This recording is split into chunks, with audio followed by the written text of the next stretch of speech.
everyone, and welcome to the first session of our Film Talk series here at the SMU Pollock Gallery. But before we get started, once you get in, you can make sure that you mute yourself. I can mute you as well, but just so we can hear everyone, and if you have a question later on at the end, you can unmute yourself, okay? So welcome to the first session of the Film Talk series here at SMU Pollock Gallery. My name is Godfrey Peoples, and I'm part of the Pollock Gallery team, and I'm also a film student here at SMU. Tonight, I have the honor and pleasure to have as our first guest, Nicole Peoples. And for tonight's conversation, we're gonna be joined and guided by SMU film professor and filmmaker, Amber Bemak. But before we get started, before I pass the mic to our guest, I wanted to explain really quick what the Pollock Gallery is. The SMU Pollock Gallery, it's SMU's art gallery, and it's a space and platform managed by students, and it's an opportunity for students to showcase their work, curated by Sofia Bastidas, that she's right there. Whoever wants to curate shows, whoever student. Yeah, and later on, I will put on the chat our contact information so you guys can connect with us and ask anything that you want to know about the gallery. I'm at the gallery right now. But now talking about our special guest, Nicole Peoples. She is originally from Fort Worth, Texas. She has an MFA degree in film and video from USC. And under her belt, she has short films and TV shows such as The Queen Sugar, HBO's Generation, and her most prestigious debut feature film, Miss Juneteenth, that won awards at 2020 South by Southwest Film Festival, 2020 Sundance Film Festival, and 2020 BlackStar Film Festival. Hi, Nicole, welcome. Hi, Everton. I'm like really happy to be here. You're here too. You were coordinating this, and I'm just excited that it all came together. Thank you. And I just have to tell everybody too, I had the pleasure of having Everton work on Miss Juneteenth. So he is definitely near and dear to my heart. I appreciate you finding time to be with us tonight and sharing a little bit about your experience and all of that. Thank you so much. Totally. We're gonna be guided by Amber Bemak.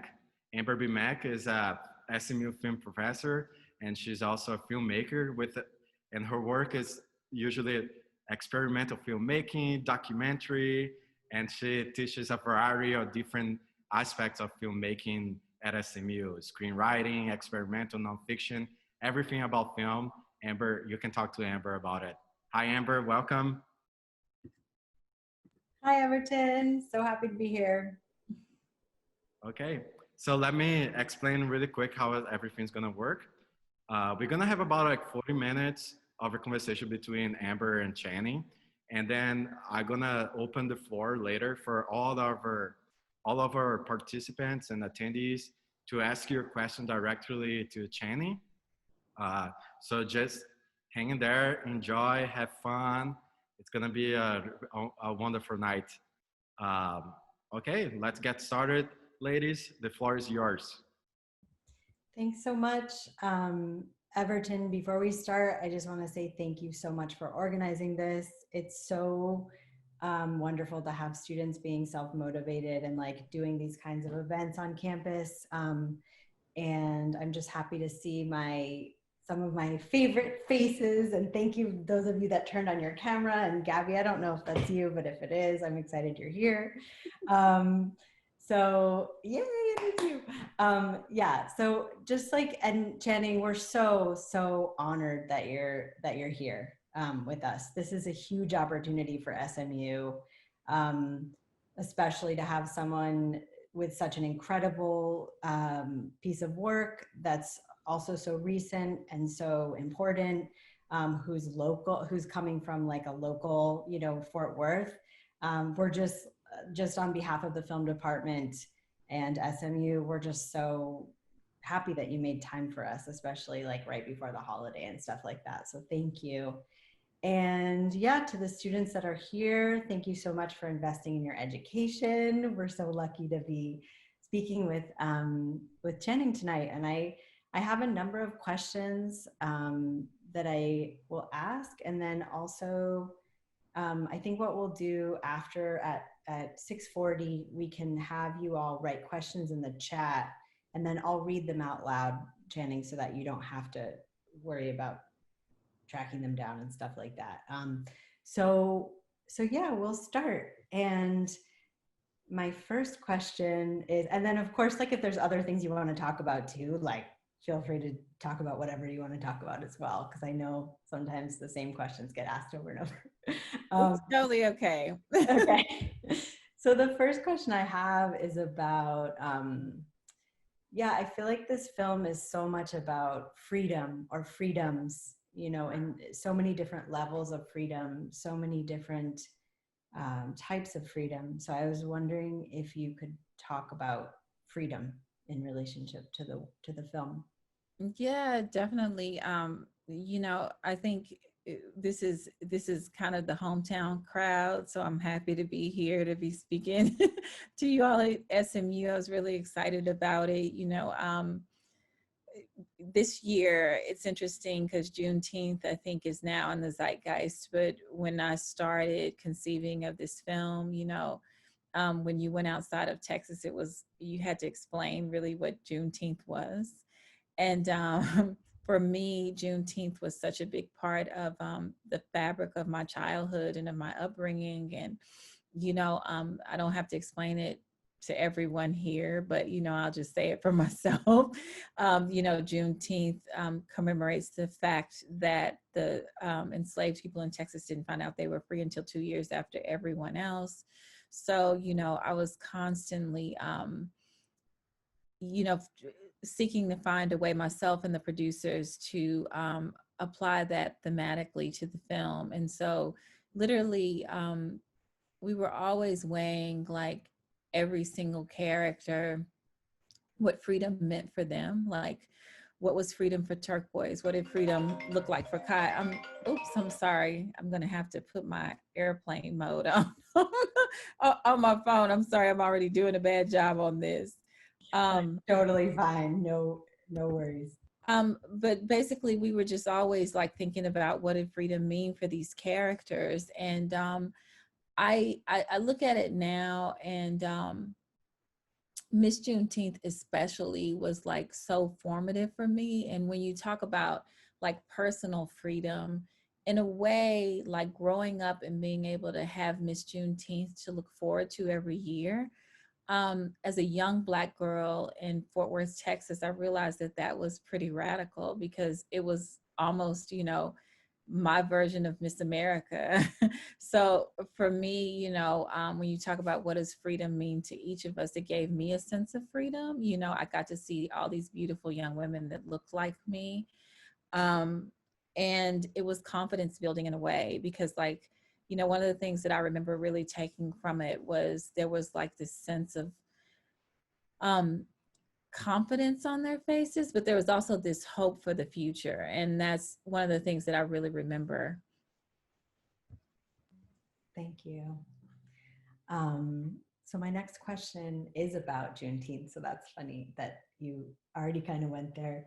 But I was, you know, doing any reading of like even describing the film or interviews with you or, you know, articles on the film. Immediately, the first thing that they do is like set the stage of like what Juneteenth is, what the significance is. And I was just wondering if, and also the release of the film, you know, was on the 155th anniversary of Juneteenth. And so I was interested in, like, did you kind of plan that when you, like, did you plan that it would be sort of a reference to this historical moment that people would be directed to sort of learn about and focus on just from engaging with the film from the get-go? Or was that just something that came about? I mean, it's interesting because I think as an independent filmmaker, you're just finding a way to get it done. So we never thought, that far into it, to be honest. It literally was a passion project that I conceived of around the places that I grew up. We shot in the community that I grew up in.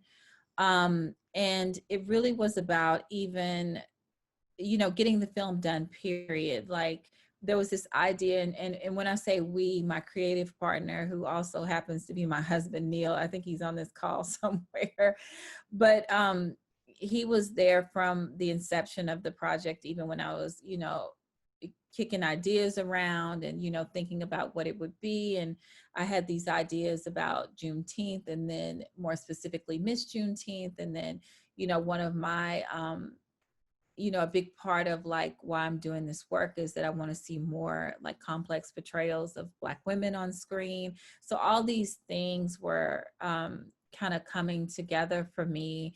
And I just literally like, there was this approach where we were like, we're going to shoot this film no matter what, even if it's like on an iPhone or a 7D or whatever it is, we're just going to shoot it. And then Neil had this idea. He said, well, we'd gone to USC film school, and in film school, I mean, you all are in university, so you understand, you get in the classroom setting, and then your peers will give you notes, your professors will give you notes and things like that. And so you're workshopping the film. So Neil said if we apply to the development programs, we could continue that journey, even though I had finished film school. I think he had another semester or a couple semesters left or something like that. But it gave us the opportunity to keep workshopping the film. And also it helped us raise the idea of what the production value could be. And even though at the end of the day, it's still a smaller film, we had a much, much smaller film in mind. I was just like, have locations, we'll shoot kind of thing. So, I mean, it was quite a journey. Wow. And that's really, I'm sure it's really inspiring for a lot of the students to hear this sort of attitude of just like, we're going to get this done no matter what. I think that's what so many of us really do have to do if we want to make the work. Okay. And then, yeah, since this, is a very student-oriented audience, I wanted to hear you talk a little bit about your creative process of like generating narrative, and what tools, if you have any tools that you use, or like just like pre-production, how you sort of work with story. Yeah, this will be a fun conversation because I'm like so messy.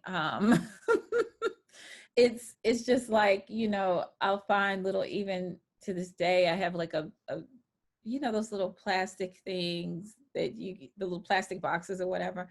And I'll just have like all these notes thrown into it, for Miss Juneteenth. And they were little Post-its from everywhere, or a napkin, or index cards, or, like I'll do everything. Like I'll create the boards where you just, pin up kind of story structure and things like that, and move the cards around. But, technology has changed, especially in, I don't want to make y'all scream about how long it took me, but over the 7 years that it took to get this film made, now, there's different programs and things like that where you can like move the cards around on your computer screen. So my creative process, I think, generally starts with, and all those little things that I've just talked about, I'm collecting ideas on, index cards and Post-its and notepads, all those things.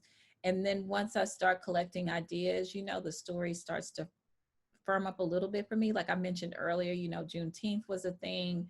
Miss Juneteenth, I was thinking about, complex portrayal of Black women. I'm thinking about my own life experiences. The film was really informed by the neighborhood that I grew up in. So I'm pulling experiences from, the environment. The businesses that you see in the film are actual businesses, like they were legacy businesses that have been passed down through the generations. And they were owned, many of them were owned by family friends. So all of these things are just coming together to kind of build this film. I knew that I wanted to do this mother-daughter story because in my own life. My mother had been single for much of my life. And I had watched her, navigating her own dreams and raising children. So that was important to me, to be able to find a way to infuse that in the story. And right around the time that I found out we were going to be able to make the movie, I became a mother myself. So then that changed, quite a bit of the direction of the film as well. So what I'm saying is just creatively, like, the environment informs my process. Life experiences inform my process. Also influences, like I have a community theater background, so I have a very story forward, character forward approach. Also, there's inspirations, like filmmaker inspirations that I love. I think I tend to like very, or as a director, like I tend towards very naturalistic performance. That shapes my creative process. And I'm trying to think of other things. It'll come to me, but the ideation stage is hugely important. And I will tell you that the first draft of this script looked very, very different from where we ended up. I mean, sometimes you just have to get it out there. And then at some point, and I learned a lot of this really from Neil, my creative partner, and he went through like the Sundance Creative Producing Lab, and they were big on, making sure that the themes of the film are in line with the character's journey. And if they're not, then you may not need that. Because I had a lot like more world of the film in Miss Juneteenth. And then some of that world, I feel like, got sacrificed a bit so that we were in alignment with the themes of the film and Turquoise's journey, Turquoise guiding us through her journey. So that's a long-winded way to say it's That's messy. great. Thank you. And Asia, I'm remembering the Post-it note. Me and you at the beginning. I'm still on the Post-it notes. I can't figure out the screen thing yet. So Do you do that, Asia? yeah, Asia also. Yeah, I'm notorious for the Post-it notes. Yeah. Just make sure that you probably already do this, but just take a picture of the Post-it note. Ooh. Because I have lost Post-it notes and it has just grated me. Such a good point. There's like scenes of Post-it notes. Kind of like having a backup hard drive or something. Yes, absolutely. So on that note too, I was just wondering if there's things in like the mundane sort of everyday or rituals or activities or like everyday things that inspire you. I feel like everyone's always asking about like people and influences, but it's like, are there things just around that spark? Oh, for sure. I mean, it could be, I literally can see a person walking down the street that is interesting. Like, I assume most people have seen the film, but just like Turquoise wears like the colorful scarves on her head. And part of that, really comes from the environment, the community. I saw a lot of women wear those kind of scarves. Myself, I have my own collection, and part of it is just about environment. It's hot in the summer, you're pulling your hair back and getting on with it, So I definitely get inspired by things like that. I typically, and I didn't say this on creative process, but when I'm early in a project, I often will find like one visual that inspires me, and it usually is some representation of the lead character, because I generally start there. And I'll keep that photo, on the computer or print it out and have it near me when I'm writing and things like that.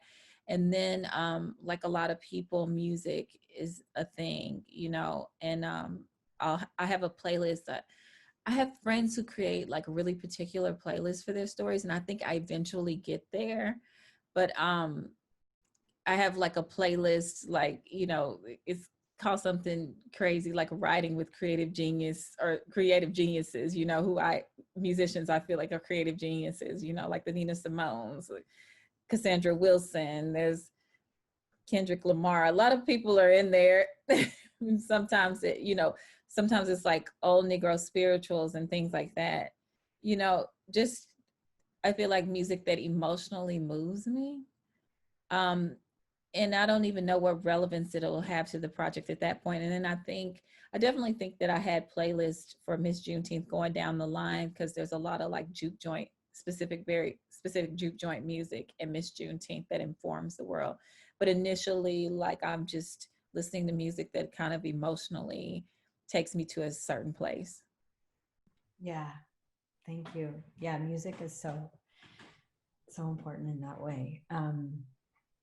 So, and it's funny because you're saying so many of the things that that my questions are too. But just to expand, I think one of the most exquisite things about the film is the nuanced characters. Like, it's just, and I know independent film is easier to do that because you're dealing with less control, financial control and creative control from other people. But your characters are just, they just have many sides, like all of them, you know, even Ronnie, the dad, who he was like not showing up, not coming through, but then he was like a good dad when he was present, which is just the truth about so many dads actually. And it's like, it's just hard, it's like you can't really. And then the mother, who's like, I'm not remembering her name, I'm sorry, but Turquoise's mother. Yeah. Charlotte. Yeah. So that she's she's an alcoholic and she's abusive, but she also has this like deep spiritual life, which is another side. It's just different sides. And so it's like, first of all, it's hard to maybe sell nuanced characters. And then you're dealing with anyway, I'm not going to get further ahead of my questions, but I just wanted to ask you about your commitment to that and how you stay firm in that, and also like in terms of creatively like generating that, imagining that. Yeah, I mean, it's interesting because definitely as a writer director, I'm constantly, challenging myself to, write in shades of gray, not just the black and white. And I think part of that is I was really inspired growing up by literature. I didn't have a typical kind of cinema education coming up, that would come later in life. Like, I mean, I'm sorry if I'm repeating myself, but I talked a little bit about having grown up in community theater. There was a small community theater in the neighborhood that I grew up in that my mom was heavily involved in, called Sojourner Truth. And I remember really seeing these complex Black plays early on, just like Pearly and For Color Girls and things like that. And that gave me this foundation to want to tell story. And I remember them being more nuanced stories. And then, when I talk about wanting to see more Black women leads, I don't really remember feeling like I had a void of not seeing them growing up. And I realized it was because I was so into literature. I wasn't a big, movie buff at that time, but I was, ferociously would tear through like Toni Morrison and Alice Walker and Gloria Nyler. And they had these really, really nuanced portrayals of Black women in books. And so I remember when I kind of got out into the world and I had decided, because I just didn't have, like I said, I didn't have the infrastructure to kind of know what was behind the camera and everything. So I was like, oh, I'm going to go into the world and be an actor, and once I kind of dipped my toe into the water as an actor, I wasn't seeing those same kind of like nuanced roles. And but I was still, writing in little things, plays and poems, and they weren't like screenplays yet, little short stories here and, but there were roles that I had in my head that I wasn't seeing on screen. And eventually, I ended up in a USC thesis film as an actor.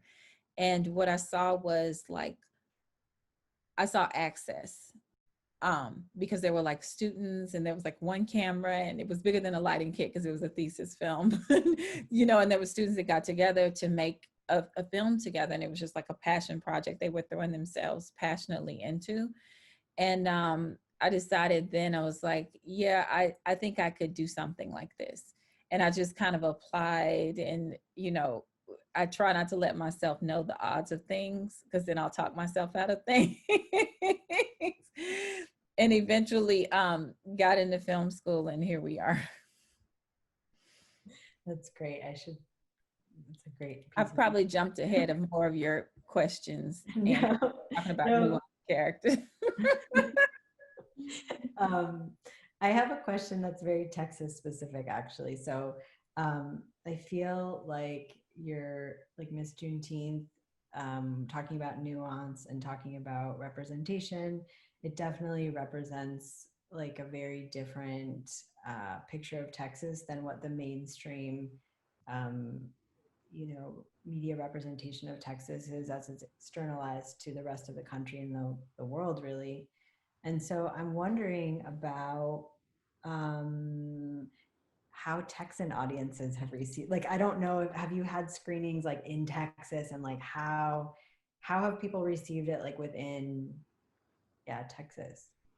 I mean, it's tough because like we were set to play South by Southwest next, and we did virtually, um, and South by Southwest, I love them because they pushed forward, nonetheless. But we never really have been able to have the Texas theater experience, like so many folks have lost their theatrical experiences. So I've heard like good feedback from like family and friends and things like that, but I'm looking forward to like once we can all fingers crossed in the future get into a theater together, maybe I can come over there and show it there. I don't know. We would love that. We would really love it. I would love it too. But we just, all of our experience really happened virtually. We did have Everton, were you at the drive-in thing that we had? We had, okay, you were there. Yeah. We had a drive-in thing like the night before we released it to the world, for family, friend, crew. And I think, Everton, I don't know what you heard. The only thing I got to hear at the end was people were like beeping their horns and flashing the lights. So I was like, okay, that's enough for me. That's great. But the thing is, I didn't even think about, so when we showed it at Sundance, I guess because we were just, there's just so many, there's nerves and activity and things like that. And you're trying to get the film over to Sundance, and there are things you have to do to, show it to the world, that I never even thought about, like reviews and things like that. What I did think about was how the community would feel about how they were portrayed, because it was so important to me to be able to portray them respectfully, just because they had like opened up that world to me. And I'm such a big part of that world, it was where I grew up. But, people opened up their businesses and they believed in it without anything tangible. I mean, they had been familiar with I've been shooting little shorts and stuff in the community for a while, but people were just so generous and loving. And, the people in this community, they inspired me so, because they had a sense of like determination and grit, but they also carried themselves with grace. So they inspired so many of the characters. So I was just like, please let them be okay with how they, are represented in the film. Yeah, thank you. And that does segue into my next question too, which is about, I have to admit that I saw the film, I think in August, and I often, when I really like a film, I sort of look up the filmmaker and like read about, and I'm like, how is this made? Like, I'm always interested in how it was made. And I remember I actually looked you up on Facebook, and I was scrolling through your page or something, and I remember seeing all these like call outs during production, being like, hey, I'm not trying to like call out your Facebook page, but this is just a geeky thing that I do. But like, yeah, just being like, oh, can people meet at this time? Like, we're looking for extras for this. Like, we need like a horse. And I was like, oh, that's so cool. She just like really DIY'd it in a way. Like, she really just did whatever she had to do to just get this done. And I love that. And I also know that it's not easy when you have to be like always like calling the you know, people in. So I just wanted to hear more about your actual process of like getting it done, like production and stuff like that.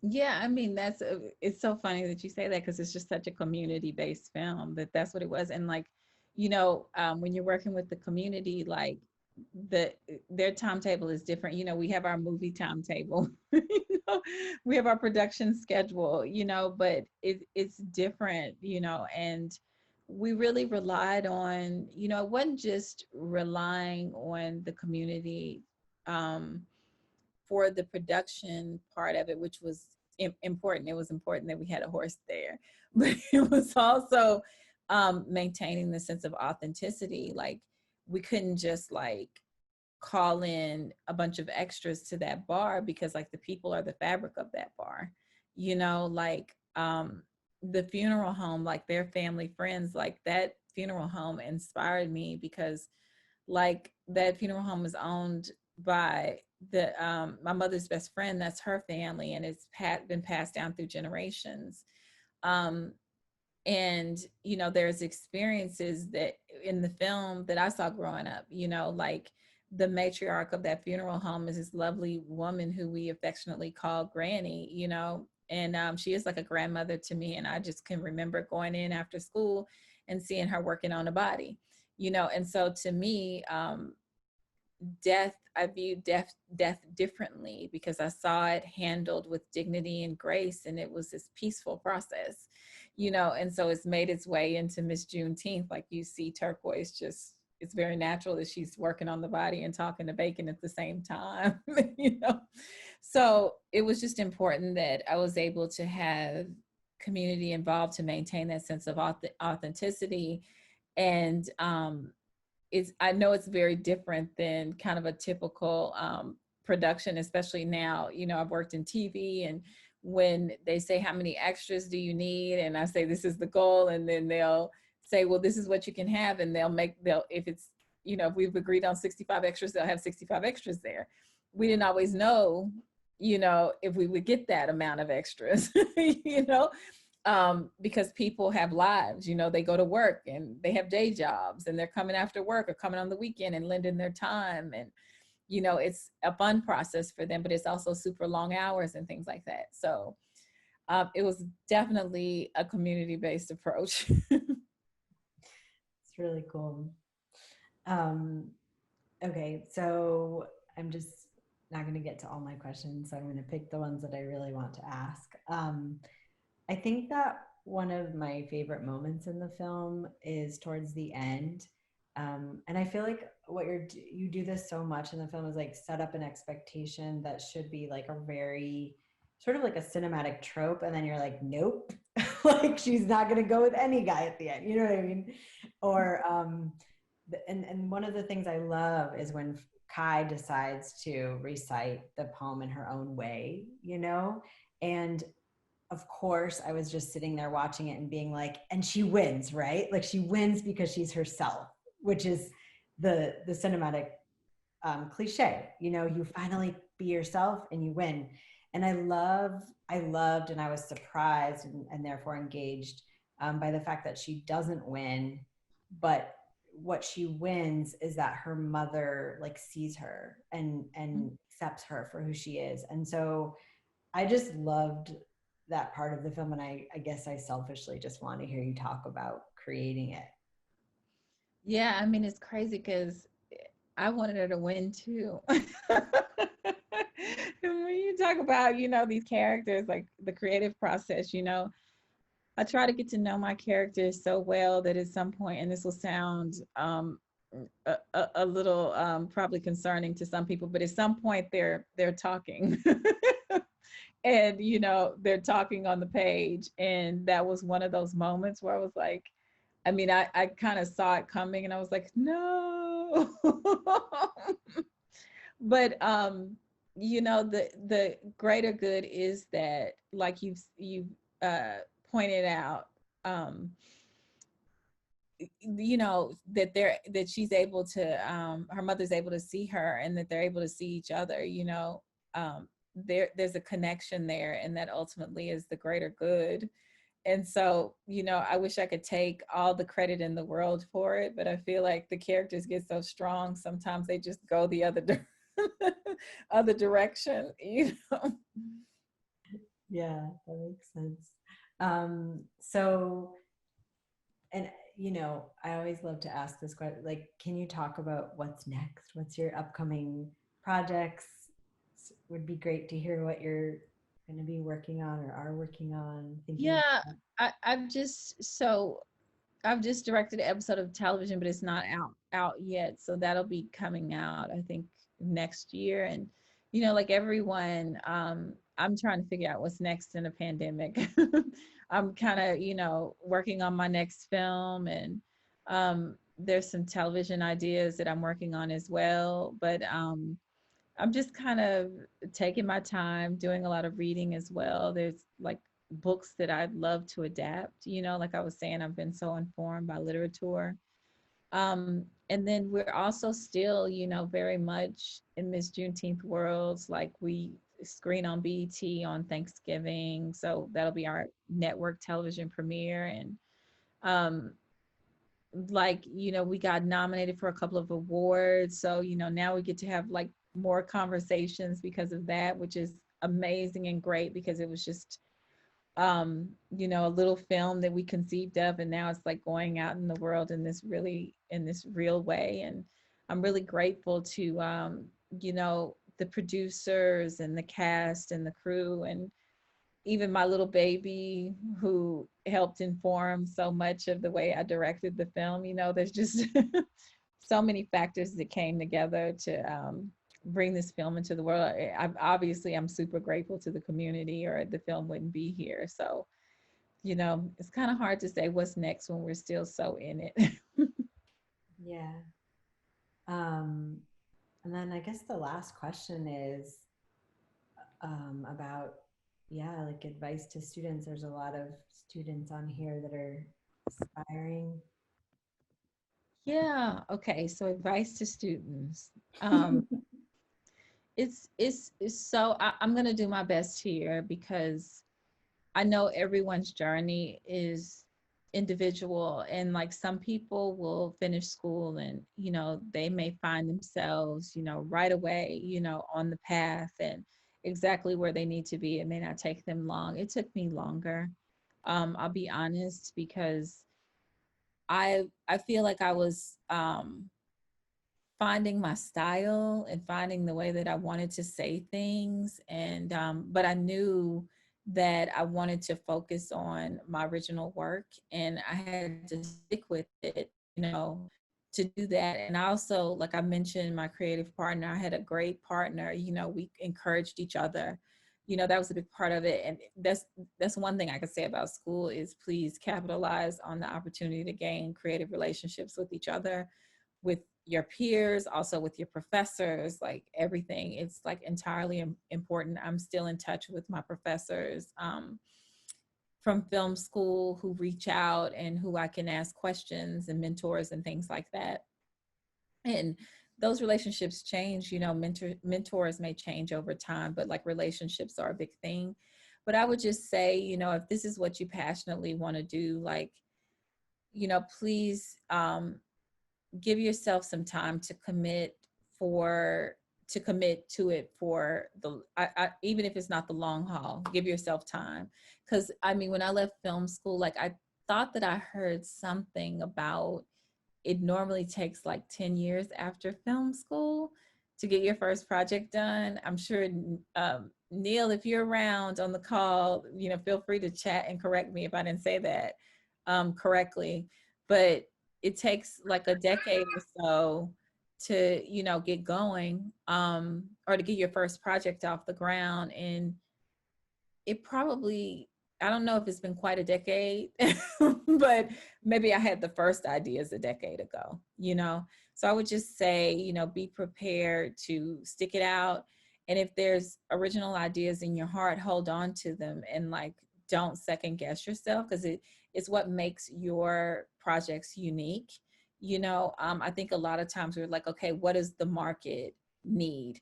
But the market changes so frequently that we never could have imagined years ago, and even starting to conceive Miss Juneteenth, that it would come out at the time that it came out, at the time when this storm of things were happening in the world, more social injustice, a pandemic, people are trapped in their homes, when we're literally all like navigating, Black people were specifically navigating our own ideas on, what it was on even being able to survive, in the streets of America. And everybody's navigating like, what does freedom mean? Now we're trapped into our homes, like there were a lot of things that were happening that informed the film. So what I'm trying to say is, or inform the release of the film. And what I'm trying to say is just make sure that you're staying true to what was your original inspiration for the film? Like, what was that little inkling that said, I want to tell this story? And that's what you should hold on to. Because even when I got on set, that's what helped me make choices about specific things. Like, people would say, do you want this or that? And I would have to say, okay. I mean, it would be a myriad of choices. Like, what kind of cane should this character carry? What color should this character wear? And all that, like, came back to, what am I trying to say? What was the original story in my heart? That's informed how I gave those answers. Thank you. I think we can open it up to questions, and if you just want to put them in the chat, then I can read them out. We have our first question. Amber, just a second. I was going to say that if people also want to just ask directly, feel free to hop on camera as well, so we can see you. So, but we have other some questions that people sent privately as well. So go ahead. Should I read the first one? Yeah. Okay. This is from Asia. So your fellow Post-it crew. So how do you know when a project is done, especially in the writing portion of the process? Is it a gut feeling, or are you never really sure? Gosh, it's never done. Like, it's never done. Like, you hear artists talk about that art is never finished, it's just abandoned. And, I have to be honest, there are nights that I wake up and I say, did that line make it into the film? And this is like post-edit, but you live with it for so long. There's the film that you write, there's the film that you make in production, there's the film that comes out of post. I just think that you get to a place where you can say, I've represented the story that I want to tell, and it may not be every single thing that you have in your head, because like we continue to refine the film even up to production. Like, there were scenes that I was rewriting or adding during production to make sure that Turquoise's journey, that Turquoise's journey felt more complete. But there's always things, I think, as an artist, because you're always seeking, like, and that's the kind of artist that I want to be. I never want to stop learning. You hear about like writer directors who make movies until the day they leave here, and I think that's part of that. We're always, learning, and we're always trying to find ways to like tell our stories, and just really be able to put our art out into the world. So that's a tough one. But I would say, I talked about earlier, those relationships and those networks, you definitely want to, in my opinion, have trusted people around you, because they'll give you kind of honest feedback. If something doesn't feel, for me, it's important to have a very well-developed story. Some people are entirely different.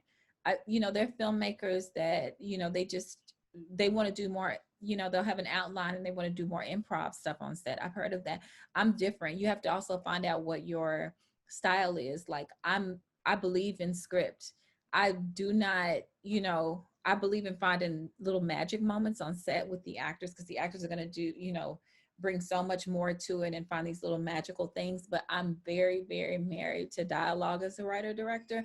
It's just because like we built the dialogue, and when you pull stuff away in production, it's like a domino effect, and I want to have it covered by the time I get into the edit room to be able to tell the story I want to tell. But you may feel entirely different. You may be okay to be like, I want to get on set and I just want to have the building blocks, and then we find it in improv. You just have to really, really get to know yourself and what you feel comfortable with. Which one are you, Asia? That's a good question. I don't know. I think in general, I like structure. So sticking to the script probably would be more my lane. But again, I think the actors would definitely build in a way that maybe, or perspectives that I can't really bring because I'm not in their shoes. So maybe I'll be a little bit more flexible. But I'm definitely very open-minded as to the process because I'm still very beginner. Yeah, I mean, I think even when you say you're a beginner, but you'll be surprised how much you know. When I am like breaking down a script, I literally will go through the script and I'll just make little notes on the sides of the script, just saying what I want to achieve emotionally in a scene.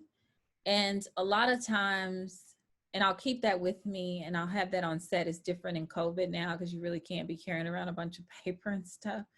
But a lot of times, you know, because I've broken it down and done the work, I'll have it in my head anyway. And I'm also like, my style with actors is I'm very much an inside out director, like because of my acting background. So I really approach performance in this inside out way. Like I literally will walk through the performance in my head before I ever get on set. Even when I block a scene out, everybody, I know people say they're beginners, but everybody knows kind of the process here of blocking a scene out and everything. Is everybody good with that? Let me know if I need to explain anything kind of that I'm talking about. But when I go on set, I'll literally have to like walk through a scene physically, you know, and it changes, you know, it'll change when the actors come in. Some actors, this might not make sense for them and things like that. But I want to kind of have walked through what I feel like the actors would have done in that, or the character, I'm sorry, not the actors themselves, but the particular character would have done in that particular scene. So I think you have to figure out like what your approach is as a director. Some people do it completely different. And I do all the other stuff too. I do overheads. Like, is everybody familiar with overheads? Like where you get like kind of a map of the location, and you're able to kind of map out where the camera would be, where an actor would move, and kind of map out kind of your camera angles and your shots and things like that. I do all of those things, but at the end of the day, the one thing that I make sure I rely on is even with those well-laid plans, I still rely on my instincts. If something's not working, and I instinctually need to get in with the character, that's what I do in that moment. That's another piece of advice. Trust your instincts. Thank you. Everton, should I read these or should we just open it up? What would you prefer? Yeah, I feel like Timothy, you had a question at the beginning, right? Timothy? Yeah, Timothy has one here. Go ahead, Timothy. You have to unmute yourself. Okay. Can you hear me? Hi, Timothy. Hi. Was the casting process was the casting process tough for you when you first started bringing the film to light? Oh, absolutely. And it's because, you know, our casting process was non-traditional. You know, Amber and I were talking earlier about, you know, kind of even the way we the production kind of being non-traditional, and we did our little call outs. We had a mix of community members in our cast with professional actors. And with those professional actors, there were even actors that came from other places, like Nicole Beharie, who plays the lead Turquoise. The guy who plays Ronnie, Kendrick Sampson, he's actually from Houston, but all these actors, you know, they're professional actors that are working out of New York and LA and things like that. But community members themselves were local, you know, and they were important, like I talked about earlier, for the authenticity of the story. There were also some local professional actors. The young woman who plays Kai, Alexis Chikeze, this was her first film. So that was a huge part of the casting process, because we were looking for, you know, a young woman who could walk and talk in the energy of the region. And so we cast for that role, like it was an extensive casting process, you know, that started with just hearing her read. With, like, we had a casting director that was from Los Angeles, but we also had local casting directors. And so we heard her read early on. And by the end of the day, you know, we worked through the auditions to where she ended up reading with Nicole, who plays Turquoise, you know? So it was just, it was a huge undertaking and a long process, but I was really, really pleased with where we ended up. And it really honestly was in alignment with my original goals, which was, I knew that I wanted, you know, local folks in the film. I knew I wanted to get professional actors for the lead roles and surround them by people from the region. And I think it really even lent to the authenticity of in which they were able to tell the story, you know, not even having been from here. I know Nicole had, we sat down, she didn't have a traditional acting coach. I would send her little voice notes of me talking, but I've lived in several places now, you know, so my accent isn't as authentic as it used to be. But when she came in early, and we set her down with a family friend who's, you know, never really lived outside of Fort Worth. And so she was able to kind of grab onto the accent from that aspect, but she was also surrounded with, you know, local folks. And so she was hearing the accent all the time. So the casting process was a little bit unique in this film.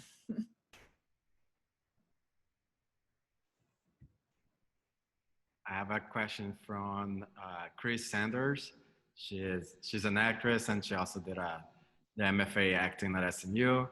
And her question is, what steps do you see in the film industry taking post 2020 in terms of quality and inclusivity?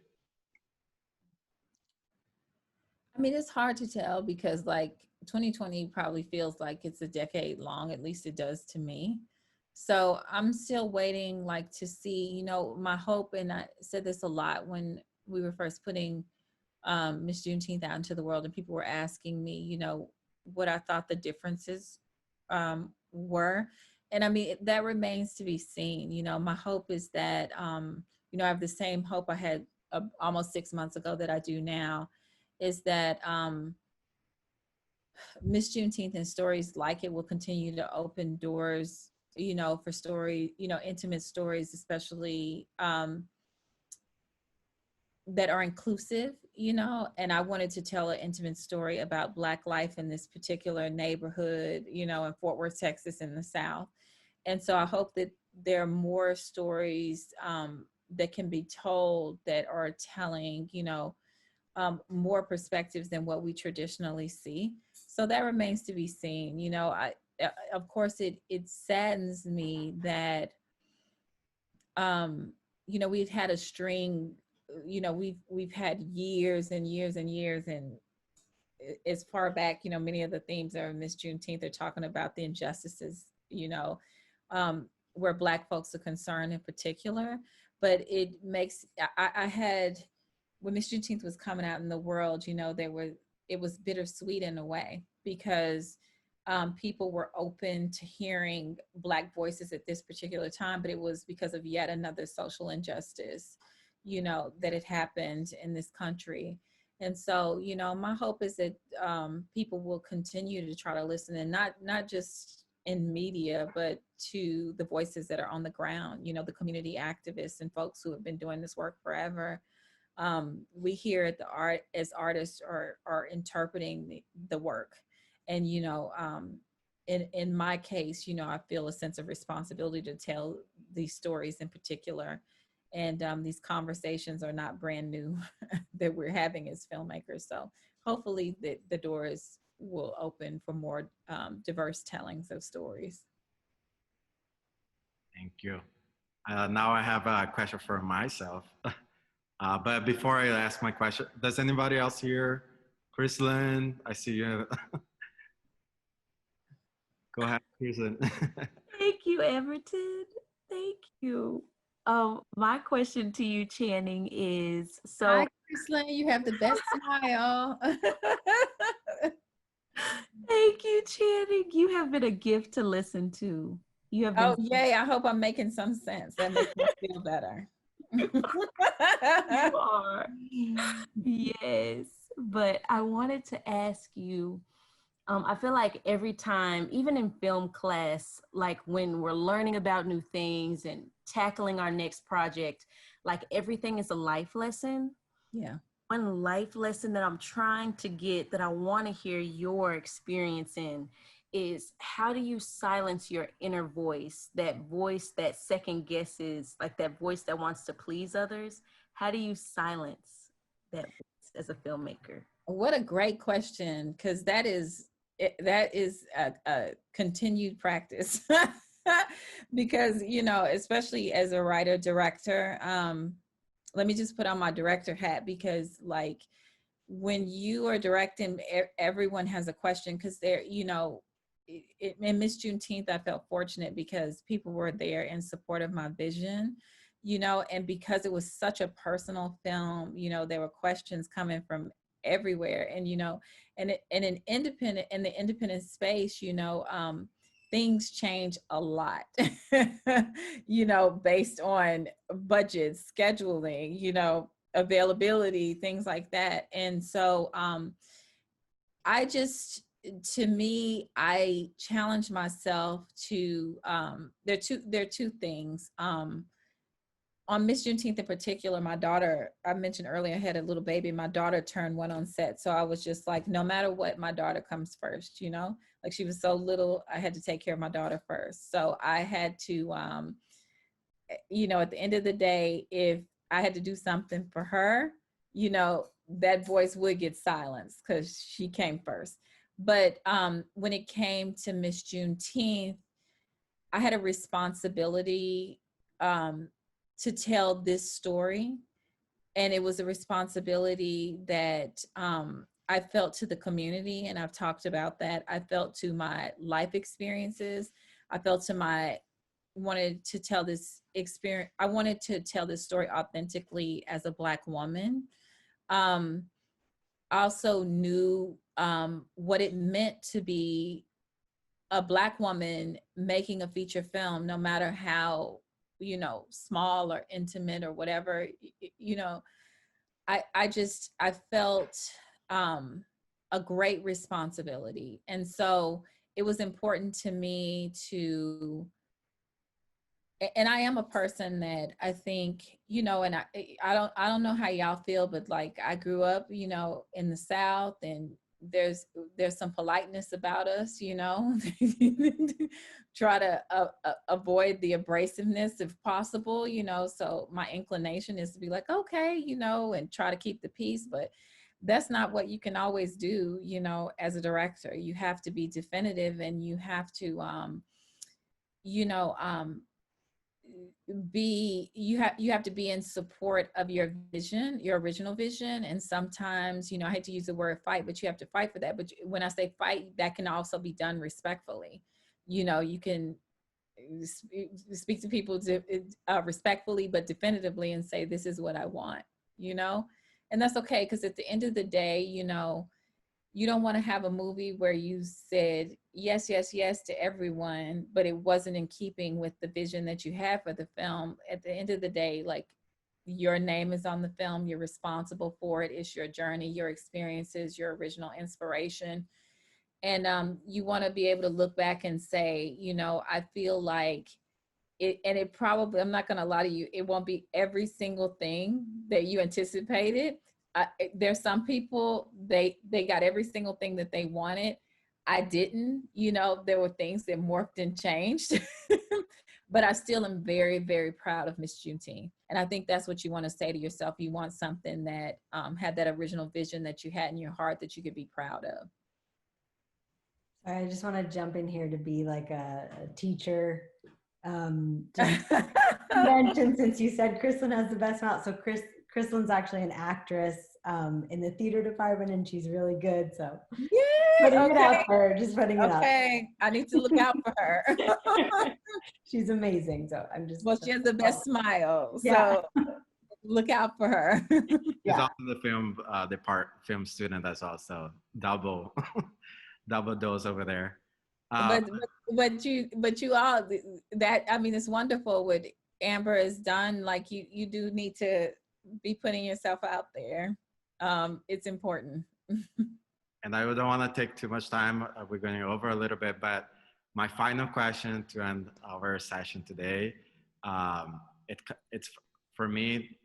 I heard you talking about the music process a little bit, how you do a playlist as a mood board for yourself. And of course, it was something that I really noticed throughout the film. There is several moments of dance, and music plays a huge role of advancing the story, and especially in the moments that there is no dialogue.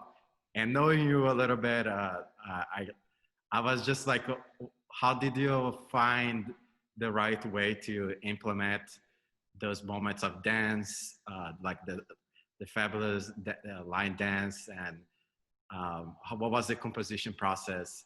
How was that process with your music supervisor and the composer? I don't think I had a music supervisor. I think Neil, I think we were the music supervisors.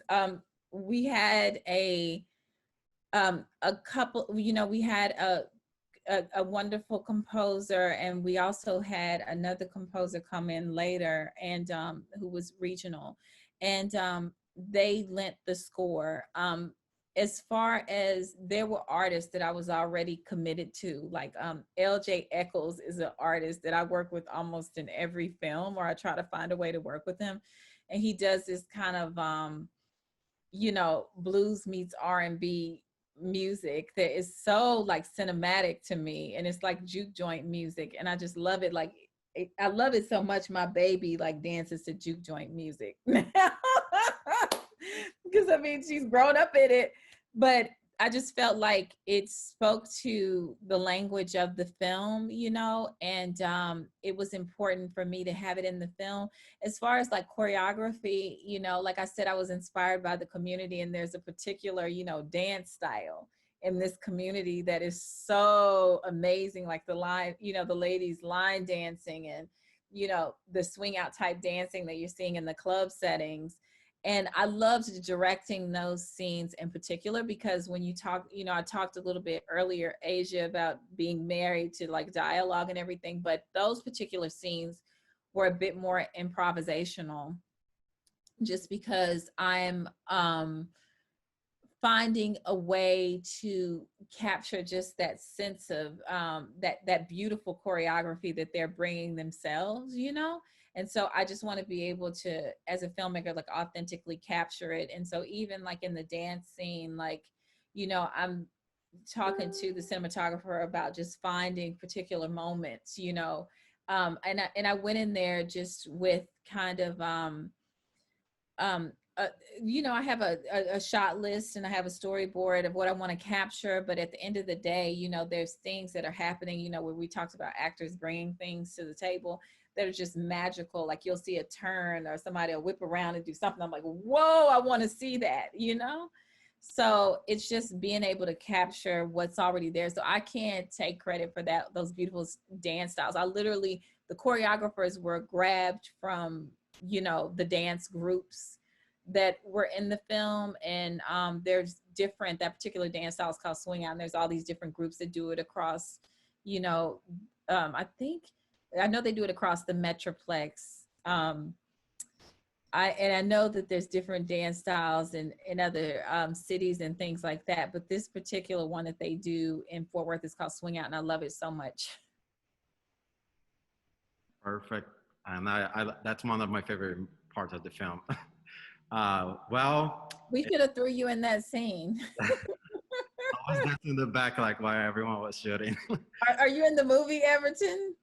I I think one scene might be on the crowd over there, but Did you get cut? I'm sorry. it's okay. Next time.